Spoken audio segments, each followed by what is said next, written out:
oyster beds and your health, physically and economically. Now you're probably asking, I'd imagine, what's that connection? Well, I got some answers from a marine expert on the Treasure Coast, where the never-ending fight to curb discharges from Lake Okeechobee east into the estuary habitat is going on right now. He wades along on his beat. This is perfect. Mark Perry on the lookout among oyster beds in the St. Lucie River estuary. Too often, I learned when I tagged along just off downtown Stewart, the discoveries are grim. Yeah, see, this one is dead. It's gaping, what we call gaping.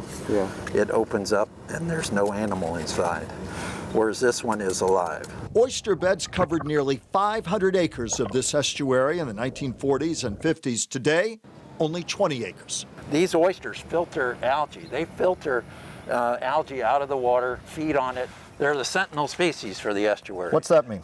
It means that if they're going, then the estuary's going. Stabilizing the shoreline. Perry picked oysters here as a boy. He grew up to become executive director of the Florida Oceanographic Society. They should be about three plus inches. And they're only about 2 1/4. He's a detective with a ruler and a water sample. 14 parts per thousand. The water is not salty enough, and the estuary needs a natural balance of salt water and fresh for oyster beds and the crab, shrimp, and larval fish that depend on them right up the food chain. Probably had too much fresh water for too long, especially back in October and November at the end of the rainy season. The prime source, as it has been for decades, fresh water, billions of gallons worth, pouring from Lake Okeechobee through the St. Lucie locks and into the estuary. The Army Corps of Engineers opened the gates again in early March. And we should be putting that water south to the Everglades and Florida Bay that needs it, rather than dumping it to these northern estuaries. But a reservoir planned for south of the big lake is still years away from being finished, and the Corps must juggle storm season, flood worries, and agricultural demands for water south of Lake Okeechobee. Mark, people look at this and say, sad, but why does it affect me? Bottom line.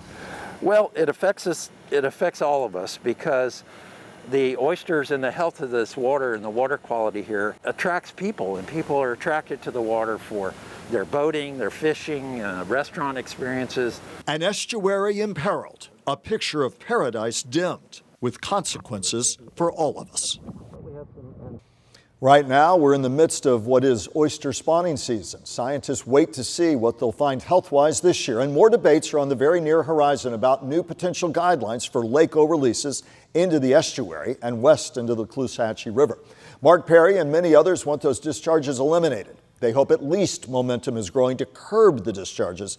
We'll keep you posted on those pivotal debates.